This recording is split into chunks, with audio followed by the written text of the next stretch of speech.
Oh, look at that. We're going. Little does he know. Hey, everybody. Welcome to Old Man Squad Fantasy Basketball, presented by FanDuel. I'm Dan Vesperson. Today, we're getting back into the Yahoo board for a few more programs. I don't know exactly how far I want to go down that list. I probably should think about that at some point. But the 9th and 10th round, today the 9th, tomorrow the 10th, definitely want to do those before we wrap up that part. 10th round would get us through 120. I mean, after that, it's sort of a mishmash. So maybe we'll do one last one after that just sort of zips through the remainders. We have 8 additional teams to cover. So that's 4 shows. What is today? Tuesday? You know, by the middle of next week, we may be kind of in the market for the next chunk of shows. That's fun. And that's going to be a combination of lessons learned as well as the mathematical breakdown of what's going on or how close the Yahoo board actually got. So without further ado, I've been told I got to shorten intros, and I very much did not do it on that one. Without further ado, here we do. Yahoo 9th round starts at CJ McCollum and runs through Santi Aldama. The names in between: McCollum, Onyeka Okongwu, Naz Reid, Josh Hart, Killa Ware, Tari Eason, Kevin Porter Jr., Reed Shepard, Andrew Wiggins, Drew Holiday, Tumani Kamara, and Santi Aldama. We've talked about all of these players in the context of where I had them in their buckets. So these Yahoo review shows should move at a pretty good clip. I think instead of a half hour, we should be targeting 21 to 23 minutes if you're game planning the rest of your day out. And we begin with McCollum, who, again, I don't know if you remember our discussion on CJ, was solid with the Atlanta Hawks. And yet, despite all of that, probably not good enough to be a 9-cat guy next year. Over the final, whatever you want to call it, we'll just go trade deadline to the end of the year, which I don't know if that's going to be the most accurate way to do it, but we'll do it nonetheless.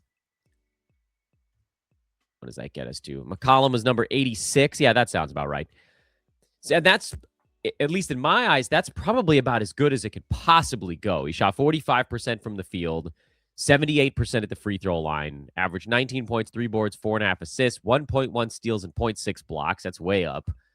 And 2.5 3-pointers with only 2 turnovers per game. That's a best case scenario. Yes, there are ways to kind of finagle his stuff where a punt here or a punt there could make him more valuable. Field goal, he pushed up to number 68. That was the best move for him. Rebounds are also pretty low, but as a guard, doesn't really make sense to turn that into a punt discussion. What I don't know for sure is whether or not where he's going to go is probably the biggest question mark looking at next year on McCollum. If he's going at 120-ish, something like that, I think in head-to-head leagues that probably makes sense in that range as like an end of 10th, maybe beginning of 11th, 12th kind of guy. But around 97, where he went this last season, I'm still a no. And you can see on my board, I was a no this last year. I know that with Atlanta, he beat this mark. But for the entirety of the season, he didn't, because he was more like himself for the rest of the year. Usage, by the way, didn't change all that much between Washington and Atlanta. He was number 120. The big change for him was defensive stats went up by a decent chunk in Atlanta. And I don't know that we can say that that's a repeatable thing. It's also possible that his percentages get worse. We've seen some seasons lately where the free throw number's been a little bit worse. We've seen a few where it's been a little bit better. I can't imagine that his usage goes up year over year at 15 and a half shots with the Hawks, with all these other young guys that are being scaled up as time goes. It's a possibility. Maybe there is exactly that amount again. I'm just not that excited about him. He feels like kind of a zero upside play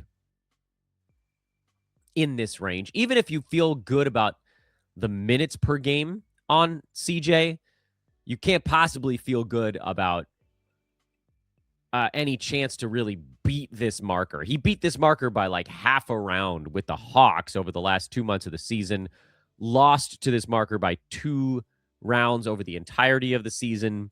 So unless the defensive stats go way up, there's just almost no way for it to get back there.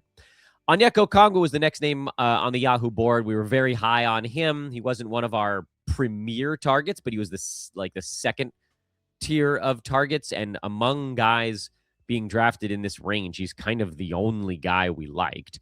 So that worked out really well. We're on the same team here, so easy to just point and say pretty much everything went right. Okongwu was a top 45 guy this season. He will go probably in the 50 range next year, if I had to guess. He will be a very safe play in that range next year because nothing that he did this season was outside the realm of repeatability. It was really all about just getting more and more playing time and more involved. Last year, he took 9.2 shots per game in 28 minutes. This year, in 31 minutes, the field goal attempts did go up to 11.6. 3-pointers jumped a bunch for Okongwu. He's a big man who's not bad at the free throw line. Rebounds actually came down year over year, so there's actually a little bit of room for growth in that department. But everything else right in line with what you'd expect along with his continued growth. Now, if he happens to change his shot profile in any meaningful way, or if his 2-pointers go up a little bit, he could get that field goal percent back up into the low 50s. So I actually think there's room for Okongwu to be a little bit better.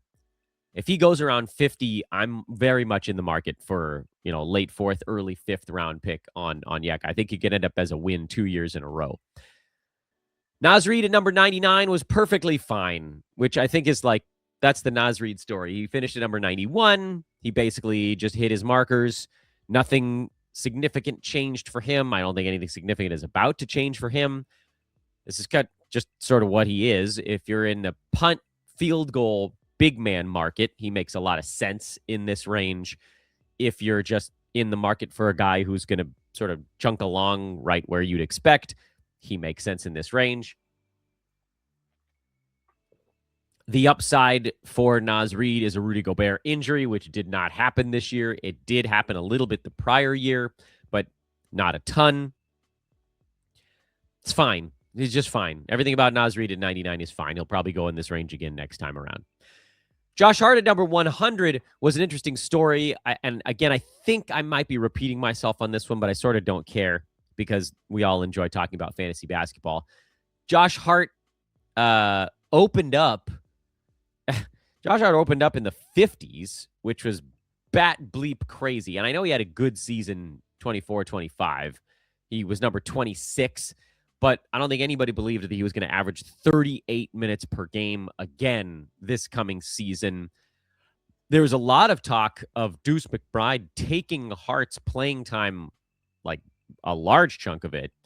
But really, more than anything, Mike Brown just kept his guys' minutes in check a little bit better this season. He improved the offensive efficiency of the team overall.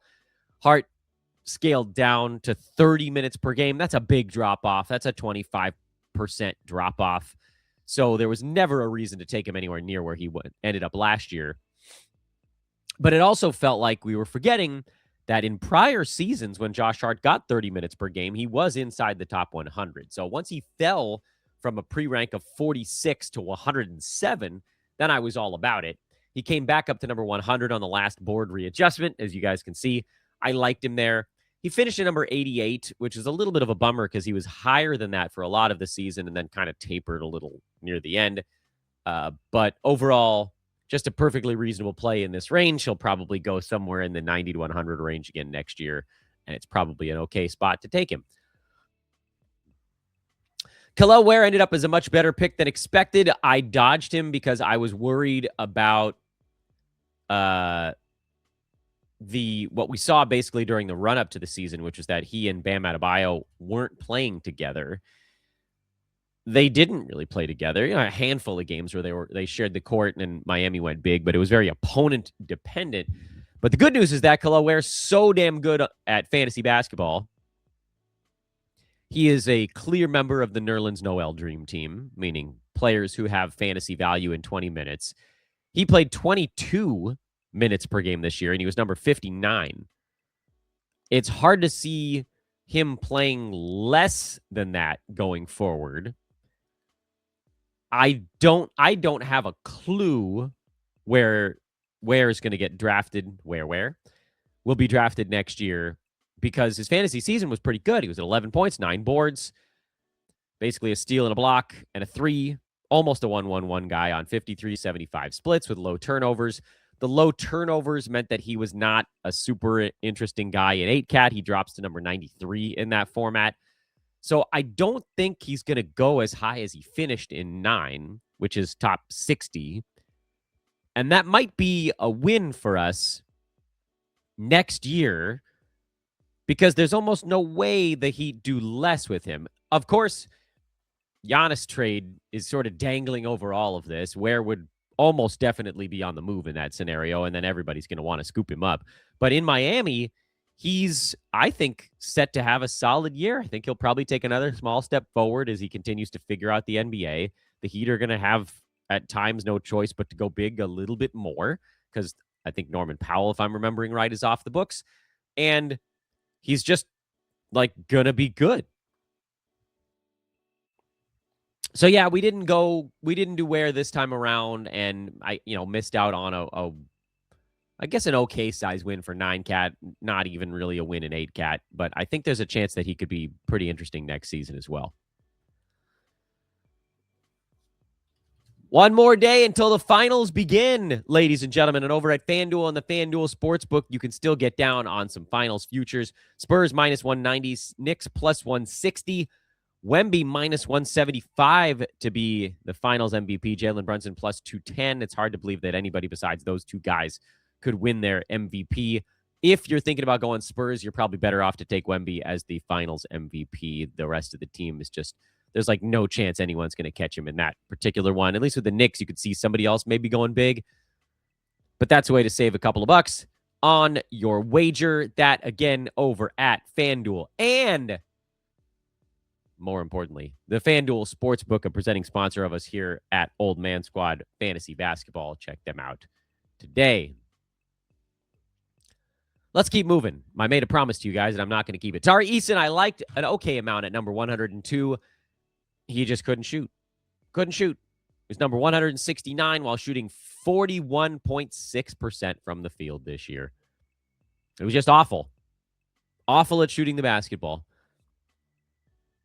And I don't know what the Rockets are going to do in the offseason. I do know that Freddie VanVleet is expected back, and that's going to put a damper on anybody who couldn't space the floor. And Tari Eason, a prime example of that this year. He tried to space the floor, and his three-point shooting was not that horrible, but he couldn't make a two-pointer to save his life. Steals also came down despite the minutes going up. Rebounds stayed the same despite the minutes going up. Shots per game stayed the same despite the minutes going up. Nothing went the right way. All of the metrics on Tari Eason suggested that with an extra minute or two per game, this should have been like the big-time breakout, and he was just horrible. And Ime Udoka, I'm sure, wanted him to be part of the breakout, but they just couldn't do it because he couldn't shoot. So you saw more of others. And, there's a shot that maybe Eason gets his stuff figured out for next year. He's certainly in the business of a late round flyer. So if he's going, 11th, 12th, 13th round, I'd probably look at him next year, but definitely not taking him in this range of guys that are still logging full starters minutes. Oh, well, what did we get wrong? I don't know that we got anything wrong. How could we expect the 2-point percentage for him to drop from 56 last year down to 46.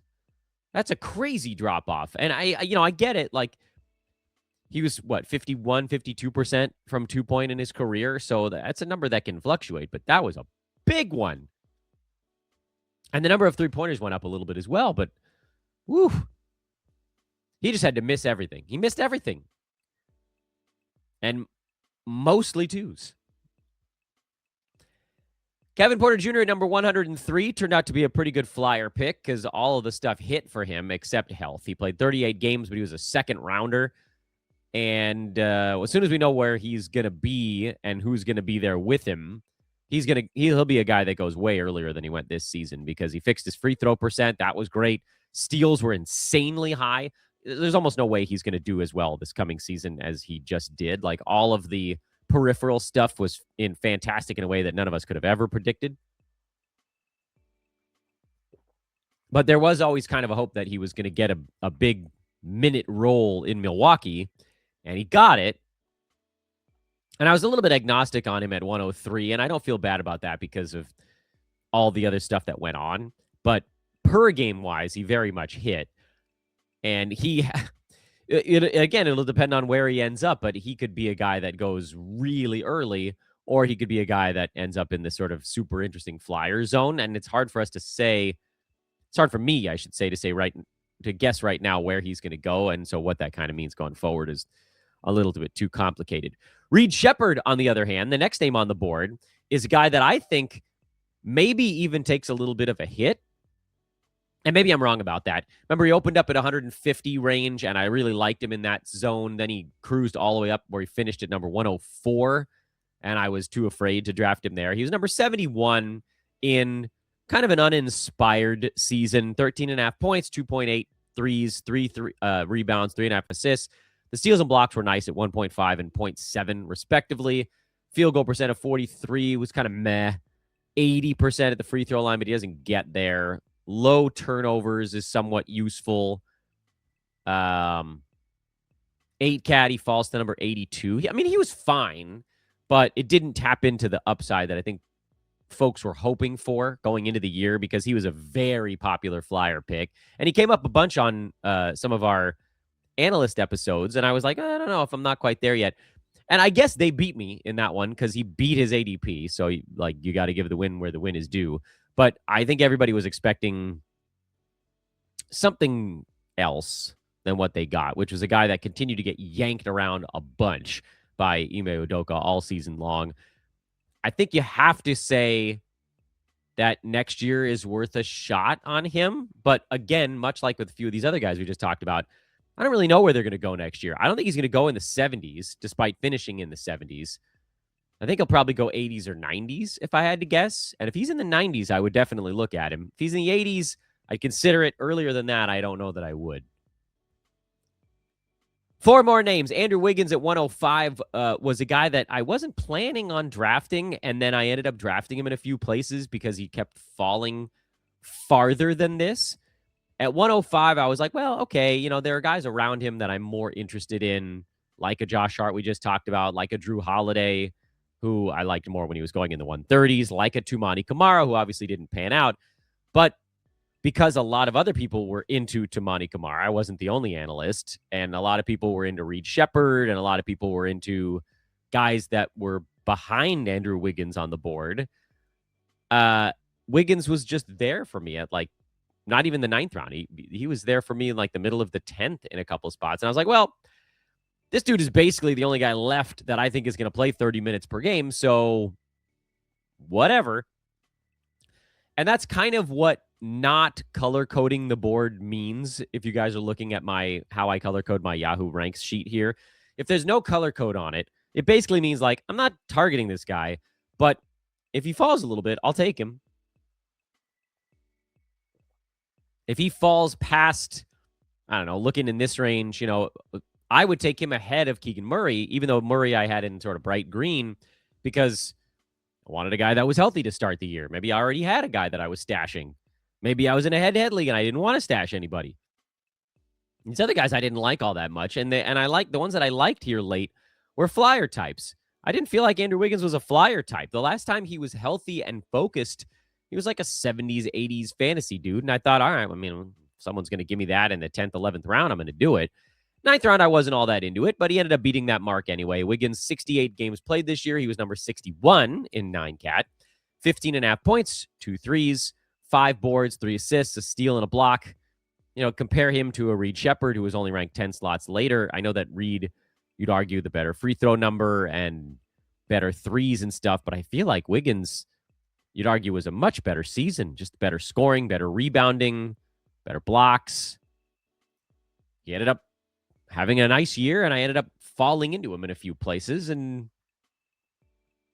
Norman Powell coming off the books, that's only good for him. So probably can be duplicated.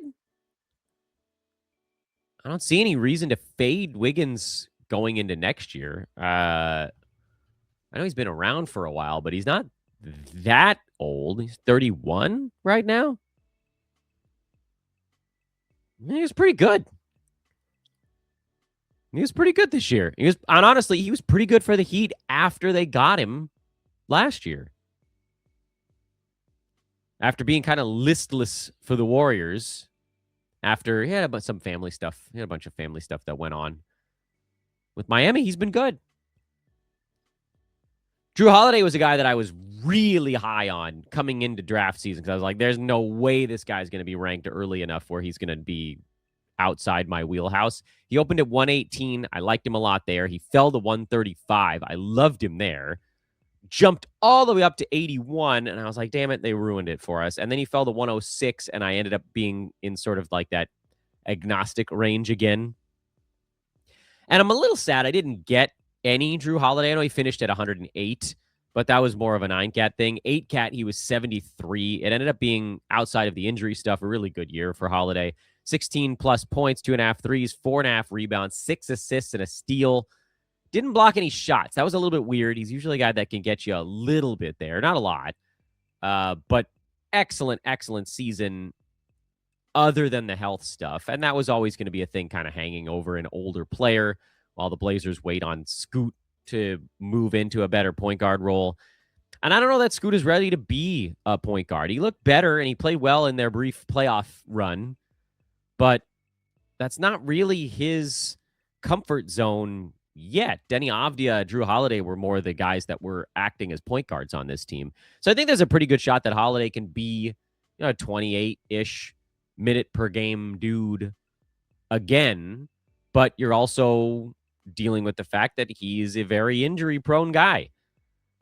And once he came back from his injury this year, he was number 152. Although the numbers weren't all that different. I don't want to put him down too much. He was still number 90 in 8-cat. Assists were down a little bit after he came back.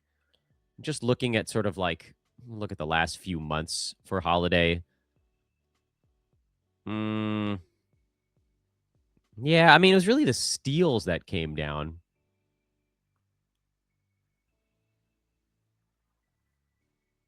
Played a lot during their brief playoff run. So all right, let's see. How do I get this? Let's go All-Star break to the end of the year. How many games did he play there? 26 games. He was number 124. I mean, 17, 4.5, and 6 still. Yeah, it was really just the steals that tapered off for Holiday down the stretch. The 9-cat, 8-cat thing was a big deal for him. I don't think his job is lost. Let me make sure he's under contract at least one more year. I'm like 95% sure. Yeah. Next year, and then he's got a player option, actually, the year after that. So it may be 2 more seasons, although he probably gets traded during that player option year. I don't... Oh, Dame. Thank you, Brain, for reminding me of that one. Damian Lillard. Never mind. This was the Drew Holiday year. He's going to play off of Dame. Yeah, okay. Right. Dame is old as hell, but so is Drew. And there's just no way either one of those guys is going to get a boatload of playing time next year. But Dame would certainly be the one you'd trust more. Toumani Camara at 107 into our last 2 names. Listen, we've talked this dude into the deck. He was actually very good the second half of this season. He was top 75, because the steals came around and the field goal percent got good enough. It just needed to not be horrible. And I just like he averaged the most minutes on the Blazers the final 2.5 months this season. I think he might have been damn near the most minutes on the Blazers all year. 33.3. No, Avdia got him by like 10 seconds per game. But Kumara, his job is secure, is like the main thing here. The steals need to be there. If he's at 1.5 steals, he'll be worth it. If he's at 1.1, 1.2, he won't. And it's hard to know going into the season which one of those you're going to get. I think he'll get drafted later this coming season, and then I'm going to go right back to the well. So if he's going in the 120s or deeper, I'm going to do it. If he's going at 105 like he did this last season, I'm probably not. Because with the Blazers getting healthier and more bodies around, I don't think usage is going to be easier to come by for him. So it's going to really come down to defensive stats. And that's a freaking crapshoot. I thought he was going to have a chance to shoot more this last season. And I mean, there was a little bit of that. So we got that almost semi right, but not enough to cover up the deficiency in field goal percent and steals. And then Santi Aldama, and this is a funny one, and I've talked about this one before on the show, and so we'll keep it brief and wrap things up.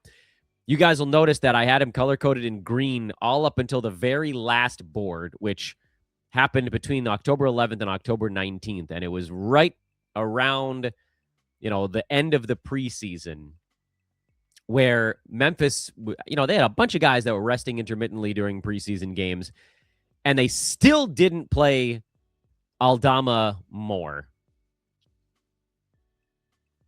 That's what I was waiting to see. I was like, well, we're in the preseason. Maybe they're going easy on everybody. I think it'll be fine. We'll still take a shot on him. I think eventually he'll get to play. And then there was a preseason game where like 3 starters were out and Aldama was in. And I was like, oh, here we go. Okay, it's going to be like a 30-minute game. He's going to put up big numbers. And they still didn't play him and he still didn't do anything. And that's when I was like, oh, no. And it was like the Kel'el Ware red flag, preseason red flag. Now, Ware was so good at fantasy that he pushed right through it. Aldama's not. He needed usage. That was the whole idea for this season. And credit to Santi, he got up to number 115, but you kind of needed to be punting free throw for him to be actually a 9-cat or a playable guy for your team all year. 14 points, 7 rebounds, 3 assists. That's all fine. A steal, half a block, 1.5 threes. But the 48-67 splits were difficult, and that pushed him outside the top 100. So it wasn't like it was a total train wreck. Obviously, the fact that the Grizzlies went into full tank mode and nobody that was part of potentially winning a game was allowed to play the second half of the year. Aldama just 43 games. That was the even bigger issue for him.